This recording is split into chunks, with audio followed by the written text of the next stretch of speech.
So, Bosky, you were off to Shimla for the TVS RTX 300. Yeah. So, just a general overview of the motorcycle, your experience with the motorcycle. Would you care to share? Yeah.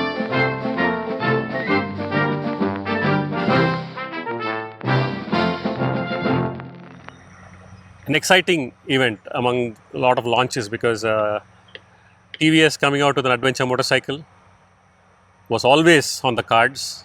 It was just a question of when and not if. Finally, the right motorcycle, I think in the right segment, not getting into the 400cc or the 450cc segment for good reasons, because that's a very strong polarizing segment and there are some established players already there, whereas this is a open segment. Yes, there are a few motorcycles there, but I think TVS has just set a new benchmark in that 250 to 350cc segment. Also, something which I found noteworthy was TVS have done this on their own. You know, the GS310, which was there earlier, was a BMW and TVS joint collaboration. They're doing it with the Norton, but this is purely their homegrown product. Their Bosky. homegrown product, yes, perhaps with some technical inputs and learning and knowledge from the BMW association. But yes, full credit to TVS. Fantastic. So, how would you want to go ahead? Because there are a lot of questions, and as you said, we shall put them in buckets, sort of stuff, to make it easier for the viewer and for us as well. Yeah. To So start with, I would say a base has to be set. Now, if you and I start to speak about the RTX 300, keeping at the forefront that you ride a Himalayan 450, I ride a KTM 390, then our opinions and our experience will be colored a bit, because that will be the base. Now, what we are going to do, or because I rode it, he hasn't ridden it, I would say the base is not the Himalayan 450, not the KTM 390. Because if the base is incorrect, then every reference and every opinion we give is going to be colored or biased in one way. It's not a question of right or wrong, but it may not be the best information. A couple of reasons why this podcast was delayed this much. One, yes, I was a bit unwell for a few days, weekend, so we couldn't shoot. Second, I took the opportunity to ride smaller cc motorcycles. Just a little bit, nothing great.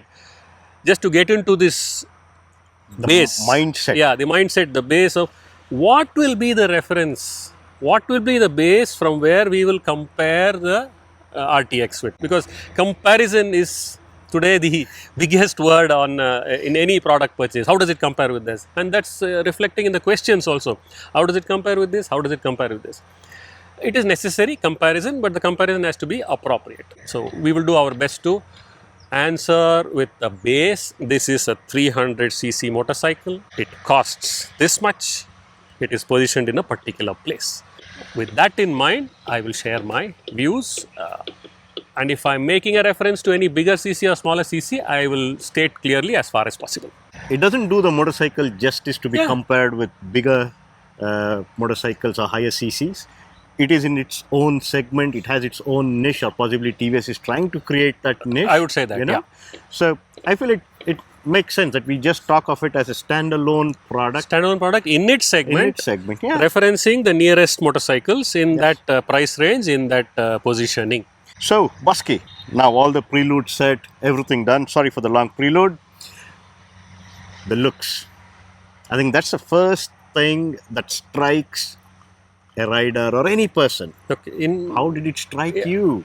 To me, when I first saw the pictures online before the launch, it looked a bit disproportionate.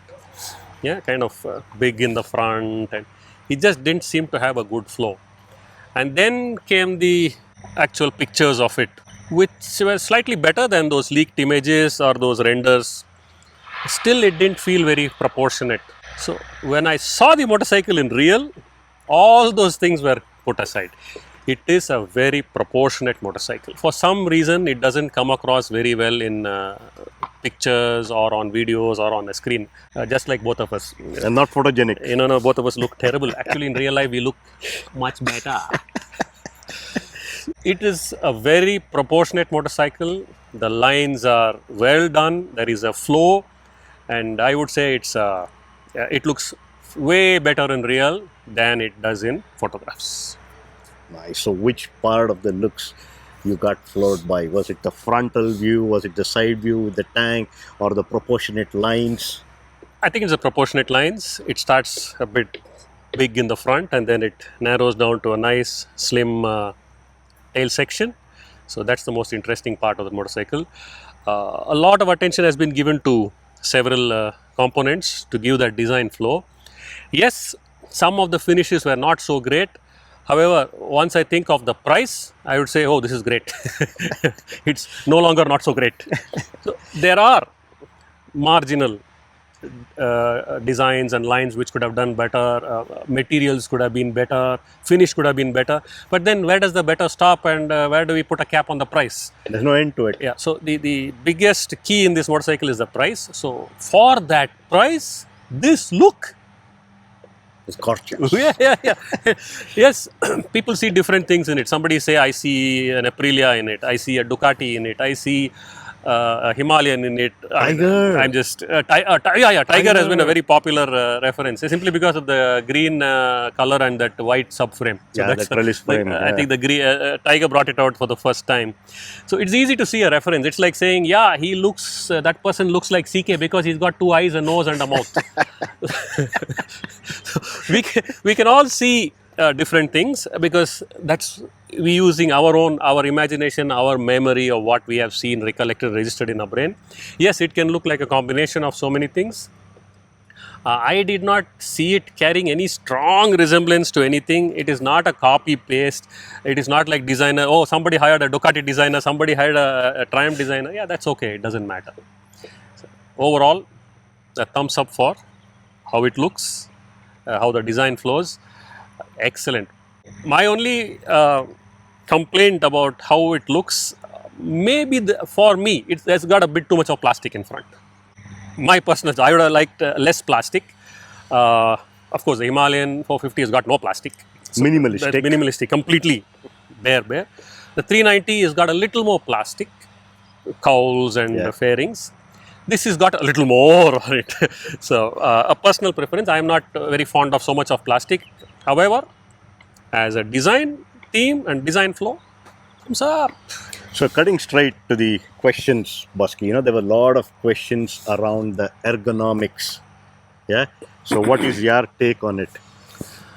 I mean, like you're in, I think from a height perspective, and you like fit into the actual stuff, your reach and things around that bit. So how was the motorcycle to you? I'm 5'9". I found it super good. Again, to give a reference just about the ergonomics. The KTM 390, the difference between that and this is the foot pegs on the 390 are little set a little bit backward compared to where I sit, and this has got it slightly ahead. Very neutral, one of the best postures for touring. A slight lean forward. Of course, if I'm going to sit with my arms, I won't be leaning forward. I'll be sitting upright like this. Slight lean forward, relaxed arms, foot in the right position, and very easy to come to a standing position without having to grab onto the bar. So, ergonomics, seat, peg, handlebar, another big thumbs up. How about the levers, the switches, the readability of the meter? All good. It's part of the ergonomics of the riding comfort in terms of visual comfort. All in the right place. The levers were in the right place. Switches, it takes a little time to get used to what does what. But then I think after some time on the motorcycle, one would get used to it. But basically, things fell in place without me having to think and work too hard or miss a control or grab or search for something. No swapped out buttons or controls? No, not really. Things all felt natural and real. Okay. So, after this, there were a lot of questions again on the handling aspect of it. Pardon me, a little. He's still yet to recover, but remnants sorry, please. So, yes, Bosky, there were a lot of queries around the handling aspect of it. So, would you want to share more of it? Okay, handling would mean the maneuverability, yes, suspension, Okay. the way the tires behaved, the brakes, all of that. Brakes felt good, neutral, not too grabby, not too dull. And we rode about 100 kilometers, mixed terrain. It was mostly hilly. Very few sections we had a open, plain, long stretch. So it was good in all. It is not enough riding for me to say it excelled in a particular area. But from what I have understood from the 100 kilometers of ride, I think that relaxed posture and comfort can hold for a much longer duration. So it will be a good motorcycle to tour on. Suspension, WP have done a great job. The Himalayan 450 set a new benchmark in suspension. It's one of the best suspensions despite having no adjustability. I haven't heard anybody complain much about it. The casual rider, long distance tourer, relatively aggressive rider, experienced riders, everybody has put that suspension in a sweet spot. Okay, my Himalayan, I know it's a TVS podcast. My Himalayan done 35,000 kilometers, not even changed the fork oil on it. Yeah, I believe it can run 1 lakh kilometers. That's what Showa has mentioned. Anyway. Okay. Yeah. As much as we said we'll not make a comparison to the 450s, we are doing it often. It's always a dog's tail, right back. So, suspension was very good. Yes, it is a new motorcycle. Suspension is new. It probably needs 300, 400, 500 kilometers to actually lose that little bit of stickiness which is there in any new suspension. So, it felt a bit firm under all conditions, except when really hitting something hard, which I did a couple of times by accident. It traveled all the way, but I did not get it to really Bottom out. bottom out. Yes, there are some riders who might have done that and who have probably shared their experience. I am speaking as a average rider and are happy with what it can do.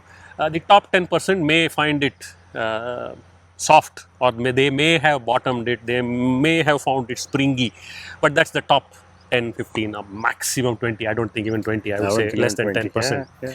So to a large extent, suspension is very good. Adjustable suspension, it was set, I think, somewhere in the middle. I checked. I don't remember how many clicks it has got. I don't fool around with those things too many times. I do it only if I really feel it is necessary, and the 100 kilometers was not enough for me to understand what it does in that setting before I go fiddle with it. Some people can do it. I cannot. I need a lot more time. On my KTM 390, again a reference to the KTM 390s. I know. So the KTM 390, it took me 1,000 kilometers to understand that I needed a few more clicks on the front. That's it. So this, with the setting which I was told is the stock setting which comes from the factory. I don't know what it is. However, whatever setting it is, I left it and it was good enough for me. It was comfortable. On winding tarmac, it was comfortable when we hit some ruts or like rumble strip kind of places, and it handled some pretty rocky and boulder sections also good enough. So yeah, suspension front and rear was quite good. You wouldn't say adequate, but you say it was pretty good. Yeah, it was good, not adequate. I would say it is good. Nothing to complain. Even in the base model which doesn't have the adjustment, I don't think one needs to really break their head about that and say go with the this. Like I said, it's got that kind of that Showa Himalayan 450 kind of setting, which just seems just about right to do 95% of what we want to do on the motorcycle, and what 98% of us will do with the motorcycle. True. So Bosky, all these comments you've answered on the handling aspect of it. Few more or lot more queries around, does the engine have sufficient grunt to make this handling package work well? It does. It is a bit revvy. To get that kind of horsepower and that kind of torque from a 300cc, it can come from revs. It cannot come from at the lower RPM. That's possible only on bigger displacement, slightly longer stroke. This is an over square. So it relies on RPM to develop power and performance. Once the rider understands that, use the right gear and the right RPM to keep the speed going. There have been some comments and complaints that it doesn't have the grunt. In comparison to what? When the comparison is relevant, it's got enough grunt and torque. It's a bit dull, it's a bit flat. Yeah, in comparison to what? Of course, it is going to be dull and flat if I compare it to the Himalayan and the KTM 390 Adventure. It's an inappropriate comparison. Compare it with the, let's say, SX250 Suzuki V-Strom. Compare it with the KTM 250 Adventure. I think this will edge it in terms of The low end. the low and mid range. It will edge it. I don't see a problem with the throttle response or the torque delivery at lower RPM. Keep it above 4000, which is very easily possible. We need to get that into our heads. If an engine has to put out 30 plus horsepower at this capacity, it has to rely on RPM. We have engines that put out far less, closer to that capacity. Far less. Yes, and they are able to generate that RPM, that kind of torque at a lower RPM. So it's a balance. When it is revved and pushed, it is fun. It is fun. Keep the revs up above 5000.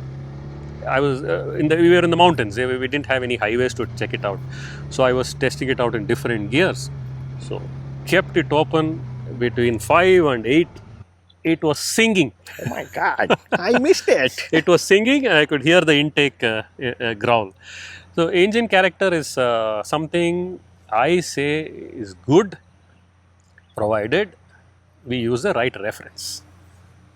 The exhaust notes, there have been questions on that as well. Yeah, it sounds sweet. It sounds good. It's got a big exhaust. It looks huge, but that's the BS6 plus emission norms. Has to be controlled. I'm sure it is big and heavy. Can't help it. Sounds good. It sounds good. It's got a nice beat. Today, I think most motorcycles have now come into bandwidth of a certain noise level simply because the norms have ensured that they all converge in the same place. It reminds me of the 310 GS. The intake, the open the throttle, there's a howl. Oh, am I riding a 310 GS? Yes. But no, because it doesn't have the buzz. Yeah, a lot of questions around the vibrations, heat, noise. I used to make fun of I still make fun of the 310 GS as the Vibrosonic. It is a vibrating device. I'm sorry, but it is. It is what it is. Would I not ride that motorcycle because of the vibration? No, I will still ride it, but I still complain. KK had one for a long time. He enjoyed it. He had a great time. This engine makes that howl, that intake howl. It's got that character. Bore and stroke sort of there. The intake is there under the seat, not under the tank like on the GS. Yeah, the air filter is under the seat. So it's self-serviceable. Yeah, it's easy. We don't need to take off the fuel tank or any shroud to access the air filter. And talking about that engine, there were several questions on, is this the 310 GS engine? It is not. Yes, the CC, the bore stroke, some numbers may be similar, but then, like he said, he's got 2 eyes, I got 2 eyes, so we are similar. So the architecture is different. That 310 GS was unique in having its tilted backwards, the cylinder, and had the inlet on the front and the exhaust. It swapped out, swapped out. A lot of difference. So this has got the traditional way. I have been told by TVS that there are no shared components between that and this. Yes, that could have been an inspiration to design this engine, but then he's inspired by me wearing a cap. So does it mean that he's fake? No. So if I have to summarize it then, Bosky, you say there's no intruding buzz on the motorcycle when you ride it? It is not intrusive. 5,000 to 6,000 RPM, there is a buzz on the tank. It's a shroud.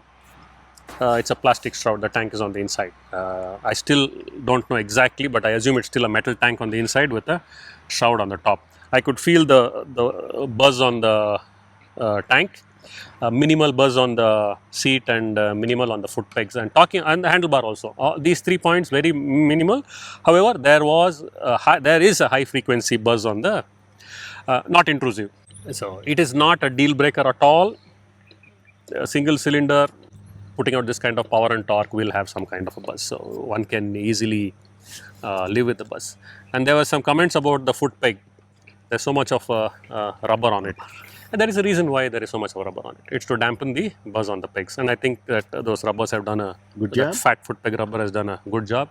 Even the KTMs have a big fat rubber on it. Yeah. The Himalayan 450 has got multiple subframes to mount the foot peg to minimize the buzz. So that's okay. So I could hold.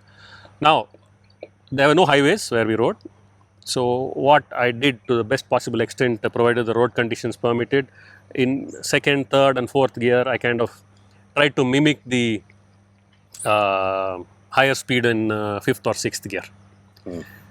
So take it all the way to 8,000 in third gear and see how the buzz feels. So that's how I tested from that little ride I had. Vibes are not a deal breaker, and I don't think it should it should bother you. I don't think it should. So they're not there to dampen a genuine buyer. Yeah, the ride experience is not at all ruined by any of that kind of buzz on that. Okay, Bosky. So we've covered majority of the questions. An interesting set of questions was the comparison, and you also spoke of the comparison with the engine's performance. So in today's market, which do you think are the right motorcycles that this can be compared against? Yeah, one is the positioning category, second is price, and third is CC. So broadly put together, the immediate competitors or the immediate competition is the KTM 250 Adventure, the V-Strom 250 SX, the X-Pulse 210. These are the right away. Then the next circle, we could put the SD Adventure, the Scram 440 because of its pricing. I could put that also in that band. First circle around it would be these 3 motorcycles. The second circle would be the SD Adventure and Scram. In terms of at this point in time, with the price, the tech, the comfort, the service network, a lot of questions on that. We will come to that we'll next. come to that, yeah. I think TVS right now holds the 300 RTX holds the advantage in terms of performance, in terms of throttle response, the braking, the feel, the flickability, rideability, comfort, 2-up comfort. I didn't ride 2-up. However, I did happen to sit on the rear just to understand a little bit of it. Overall, it'll make a good 2-up motorcycle. The suspension is not as stiff as the KTM, the 250 Adventure. It's got far more capability than the SX 250, which is limited by its chassis and design because that's a road-going motorcycle which has been adapted to look like a tourer, the SX, the Suzuki. Yeah. So because of that, that's got its own limitations from where it has been developed from. So that is the limitation on that.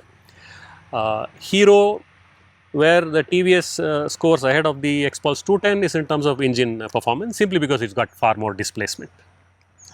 Price difference also is significant. Among the lot, I think this has got the biggest gap.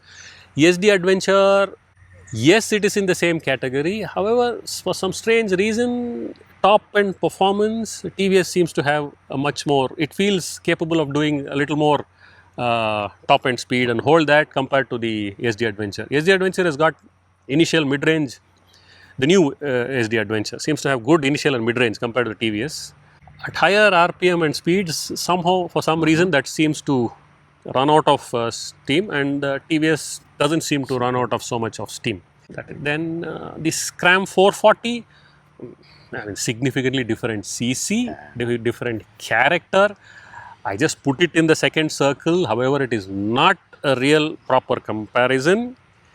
For the money, maybe more or less about same. So these are the 2 most different motorcycles in this segment. It depends on what demeanor one wants. Wants a relaxed, easy riding, torque monster. Lazy to even ring the throttle It's not off. a monster, but let's just call it. It sounds good, torque monster. Here you have to ring it a bit to get the similar performance out. Can the TVS be ridden lazily? Oh yes, it can be ridden lazily, but ride it lazily, but don't complain about poor throttle response. Okay, so Bosky, moving on to the next set of questions, and that happens to be our favorite topic, electronics. Yeah. I mean, like, when I looked at the spec sheet, here I looked at the spec sheets. This is fantastic value for money.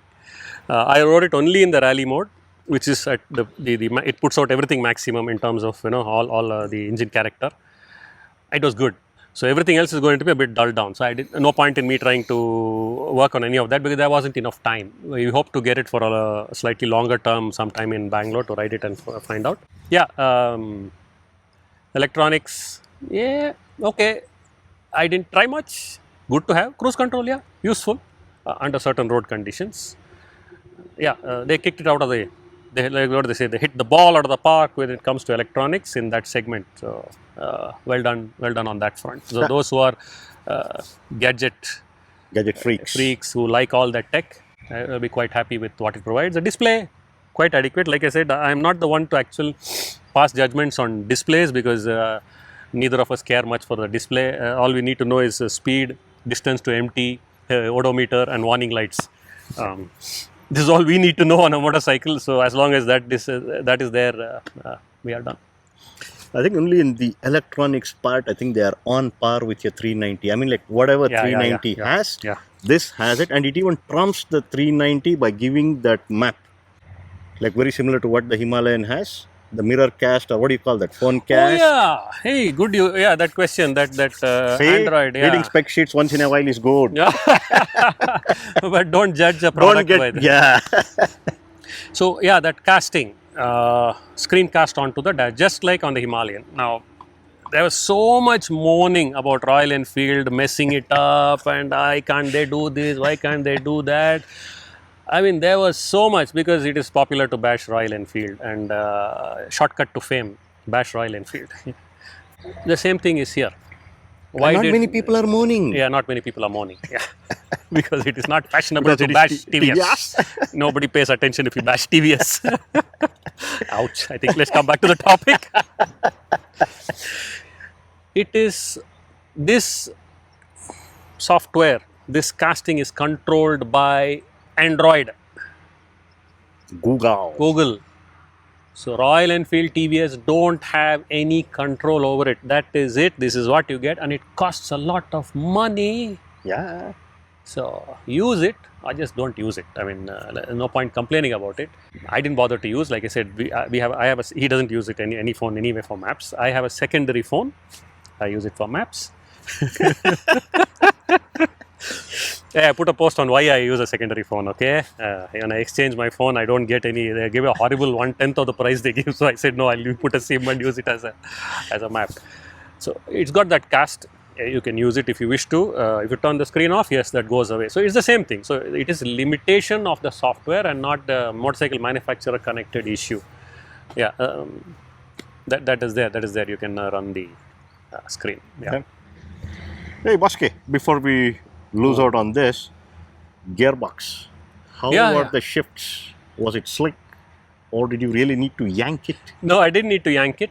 It's not the best slick shifting gearbox I have ridden. It's got a little more throw. It was okay.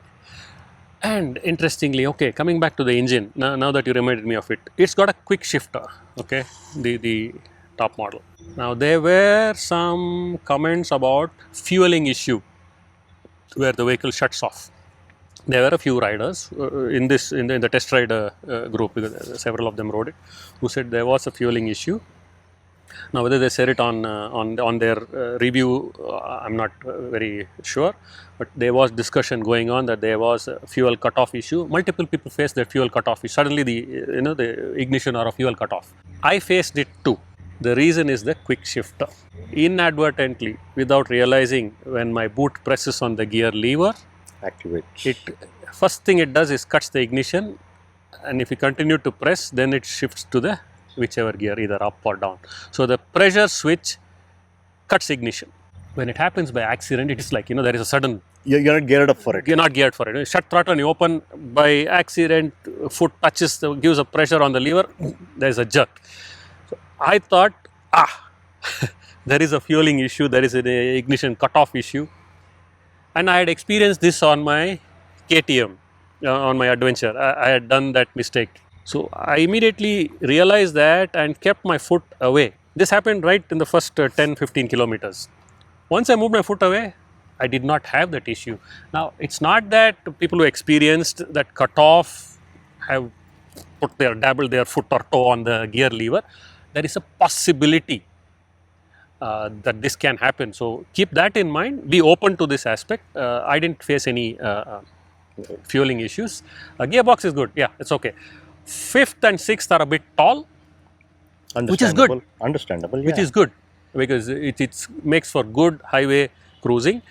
I didn't ride on highways. However, with that gearbox and that engine character, I think riding between 90 and 130 will be quite all right. I think it's understandable, right? Bosky, you have a smaller CC and they would definitely want some taller gearing so that the engine doesn't get stressed out too quickly. Yeah. And on the quick shifter thing, I think I have a solution. Adopting the right foot posture. Yeah, exactly. Just move your foot back onto the balls of it. Move only forward. So I think that's quick shifter worked. It was quite well. Okay. Yeah, up and down. I had fun. It's one of the most entertaining devices on electronic devices. And he doesn't like electronic devices. Only the quick shifter. I'll change my mind slowly. Over the years I will change my mind. Like I may start liking electric vehicles. Oh yeah, it moves. And coming back to the comparison of talking of noise, heat, vibration, there are a lot of questions on that. Yeah. A lot of noise, heat, vibration questions. So one of the most frequently asked thing was these three. Noise, there is a minimal mechanical clatter, very minimal combustion clatter. However, we were at a higher altitude, temperatures were lower, so likelihood at sea level in hot climbs, there could be an increase in both mechanical and combustion clatter, which is physics, it is normal, there will be a slight change. However, I don't think it's going to go to a level where it will get bothersome. So that way the engine in terms of noise, the engine mechanical and combustion noise, quite controlled. Yeah. Vibration, we spoke about the buzz and all that earlier. Heat, favorite subject of people coming into this kind of 30 plus bhp segment because it really bothers them simply because they're not used to it. They don't have exposure. Yeah, it's not exposed to it. So understandable that it really bothers and rankles them why there is so much of heat. Fortunately, there is a shroud, a big plastic cowl which directs the hot air from the radiator fan under the belly. So I put out a reel also supporting. I believe that's also there in the RR310. I was told somebody commented it is available in that. I've never gone near an RR310, neither have you, so we don't know. This is the first time we are experiencing. So that's a great thing for riders coming into this kind of segment. While they may have to get used to a little bit of that buzz, get used to some of that little bit of clatter. Heat, I think, is something they can be happily, away from. It's a lovely, beautifully ducted system all the way under the engine, right in the middle of the chassis. So it's not going to blow onto anybody's rider's foot nor the pillion's foot. So that way, noise, heat, vibration is taken care of quite well. So Bosky, moving on to the next topic. The service, after sales service horrors, all that stuff. Well, what can I say? I think that's something TVS should look into. I have not experienced TVS service experience. We have owned several other brands over the last few decades. I have not, and neither have you. We have had an experience so bad that we had to become very vocal about it and criticize it. And this was even before the social media craze, even before we became popular on social media. Because today, to a large extent, any two-wheeler workshop, any brand we go to, most of them at least, or at least let's say, let's be realistic. Some of them recognize who we are, and maybe the level of service can change, accepted. That is today's scenario. But that's only last 3 years. Okay, prior to that, we were just Aam Janta. mango people.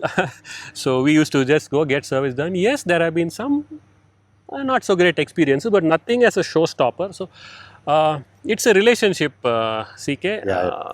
It is not that we must accept substandard service. There is a way to reciprocate or express and get issues addressed. Fair enough, we're getting irritated, annoyed and voicing, sending an email, expressing on social media. I am not saying people who do that are doing anything wrong.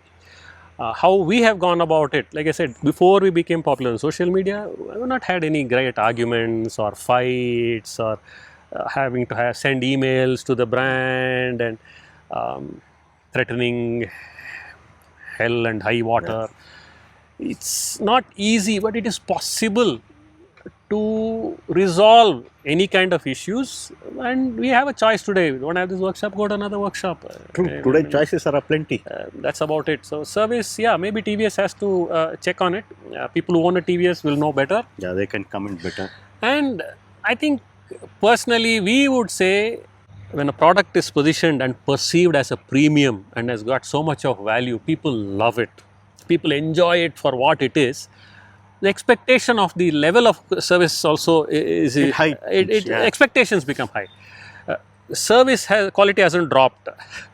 The expectations of a product and the connected service, that becomes high. So picking it up, I'm sure TVS is going to, or already working on it. It's a matter of training. Yeah, there is nothing other than soft skill people training, sensitizing that the expectations are different.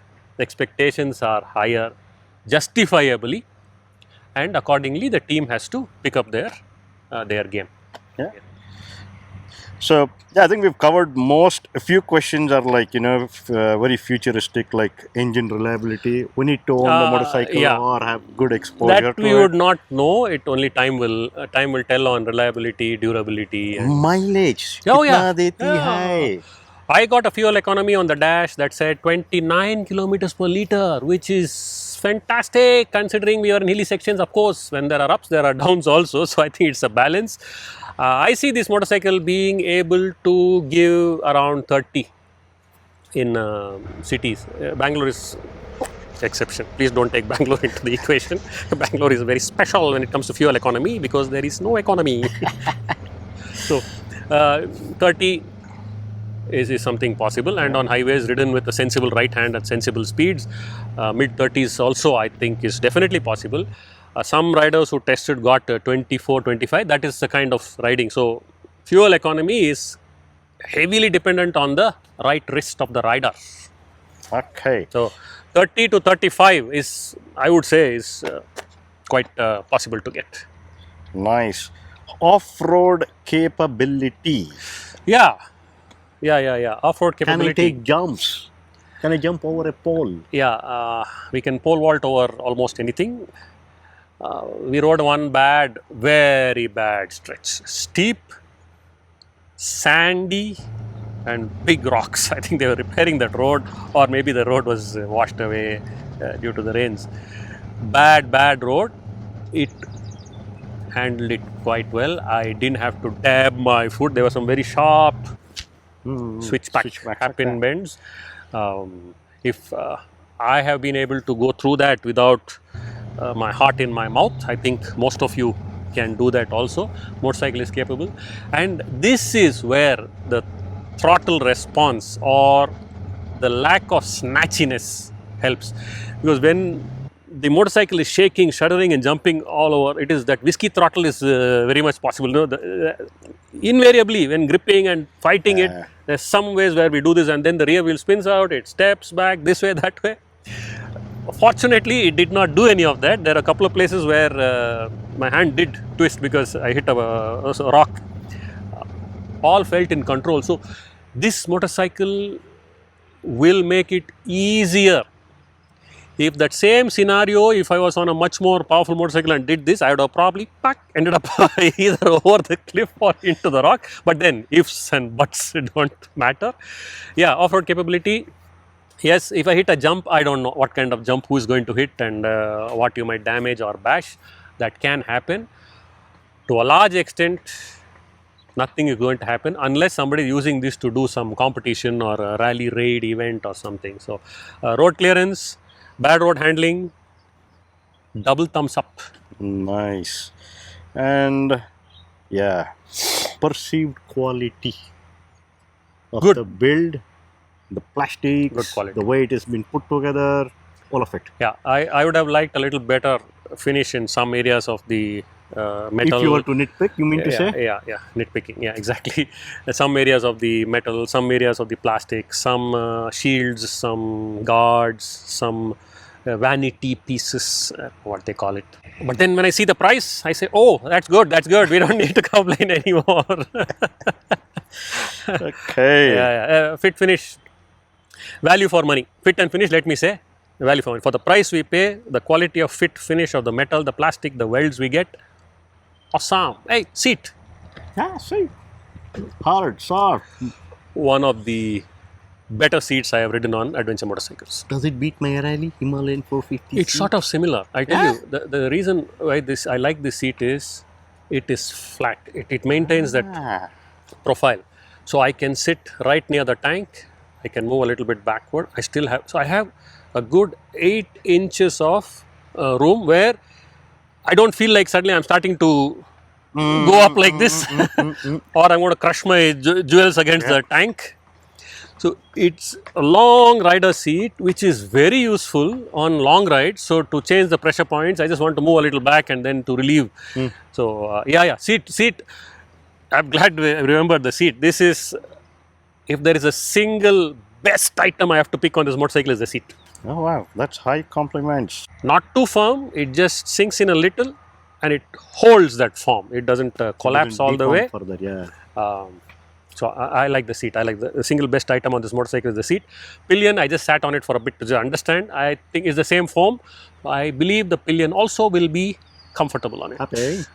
Yeah. So I think that's more or less all the questions. I'm leaving out questions like how would they do it after 10 years, blah, blah, blah. Yeah, very difficult. I mean, like it's very difficult to predict or forecast. I think that's it, Bosky. Yeah, there was one interesting question by one.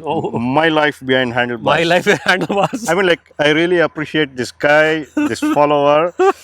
I think we are true to what he says. If you really forget to post a review later on, we will know how the bike feels. And yes, that sums it up. Because if we don't like a motorcycle, we don't even make a podcast or we don't even talk about it. Thank you for understanding us. Well done on that question. Are you sure we are done with the question? Yes, CK? we are, Bosky. So, Bosky, before we wrap it up, the ideal buyer for this motorcycle, are you on that list? Okay, I'll answer it separately. I'll answer the second question separately. This is for somebody who aspires to be a tourer, who enjoys adventure motorcycles and is seeking the best value for money and has a certain budget. So with this budget, what this motorcycle is available at, this is excellent value for money. One can commute, one can do weekend rides, one can travel long and far, and along the way this motorcycle can handle any bad roads thrown at it. It is positioned as a tourer, an adventure tourer. It is not a dirt motorcycle. Asking whether I can go trail riding with this is not a relevant question. You can do anything with 2 wheels, with almost anything with any motorcycle or even a scooter. So this is for somebody aspiring to get in. The second part, would I buy it? No, I would not, because I have a different segment of motorcycles. I am happy with that because I had the budget for that motorcycles. I had a budget of 4 lakhs on road, so I able to go to that segment. So it is dependent on budget. Should one buy this over the Himalayan 450 or the KTM 390 Adventure, or should they buy that over this? hey, if you have the budget, buy the motorcycle. So it is a no-brainer. It is not like saying Himalayan is better. Of course, when you pay 4.5 lakhs for a KTM 390 Adventure, you It will has get to be better. It is better. It may not be, and then that comparison we made in the reel. It is like the Jimny and the Fortuner. Now, a few questions. Oh, is this the Jimny? Is that the Fortuner? No, no. It is just an analogy that Yeah. to say it is like saying Jimny and a Fortuner. What do I want? Is the Fortuner better than Jimny? In several ways, it is better than a Jimny. Yeah, there are some ways where it is not better. Yes, in Bangalore traffic, Fortuner is not better. Jimny is better. Yeah, Jimny is better. But Even in parking. turning radius on Jimny is not great. So it is just a rough comparison to say. So if I have to choose between a Jimny and a Fortuner, I will see my purpose, my budget. So I'll pick accordingly. So same way, if I have the budget for a 390 Adventure, if I have the budget for a Himalayan 450, buy that. Why buy the RTX? However, my usability is very wide. I commute. I heavy traffic. I ride a lot. I commute a lot, and I have this is the budget I have. And yes, I aspire to ride far and long. This is a Very good choice. A very good choice. And for whom is it? This motorcycle is for somebody who's considering a street motorcycle. Yeah. I was to say that. Yeah, Bosky. exactly. This is probably the core segment of people who are considering the regular. What do you call them? We call them roadsters. Commuters. Yeah, roadsters, the street motorcycles, the upright, regular, the standard looking motorcycles. Just for the look sake, it's not a comparison, just for the look sake, like the CB350, the Honda, the Royal Enfield, the RTR 180, 150. Yeah, the sort of the Pulsar type 180s. The Honda Unicorns, the Pulsars. So in that kind of street motorcycles, this has changed the dynamics in that thing. A little bit of more money gets a motorcycle that's got a huge operating band. Opens up a wider possibilities. So buying a motorcycle for a certain amount of money, using it, enjoying it, and then your riding evolves and say, now I want to travel a bit long and far, but this is not very great. What I have, should I buy another motorcycle? In doubt, I would say, if you can stretch your budget a little bit and plunk the money for the RTX that can do what your 180cc or 200cc or 220, 222, 225 can do and more. It can also do sort of what the mid-size CCs also can do. So that's the target segment. And question, hey, one more question. Why the 300? Why not a 400? Why not a 450 was asked by a few people. Why TVS? Why not a 300? That is a vacant, open. In terms, there were only two motorcycles there. This landed and has taken the game up to the next level. So I would say this is the right motorcycle. I don't think a 400 or 450 would have been a good entry for TVS because that's a stronghold of a couple of motorcycles already, reputed, strong, capable. Getting in there is like taking on a battle which best avoided for now. So get into a space where there is room, which TVS has done. So brilliant research, identifying that gap, coming up with a product that ticks all boxes for 90% of the riders in that segment and that budget. I would just say, hats off. Well done to TVS. I would not ask for anything more from this motorcycle. This has delivered everything and hit the ball out of the park in this segment. Too much praise, huh? I mean, like, they've done it, they've deserved it. So it has earned the praise, it deserves the praise. Anybody considering a regular street motorcycle, take a test ride. I think just take a test ride. It's a very good step up. Yeah, take a test ride with a pillion, because if you are somebody who has that, using this motorcycle for multi-purpose, is your a great single motorcycle garage which we can stay with you for a long time. Yeah, it can stay. If someone is going to run out of capability of a 300 RTX, then I guess you have grown very well as a rider, or your wallet has grown. Yeah, wallet growing is easier than the skills. No, not that easy. I think we have rambled along quite a lot. I think we have covered most of the questions. We might have missed some. If we have missed any, please post in the comments. And if and when possible, we will do our best to answer those questions. Yes. Thank you for listening. See you soon next time.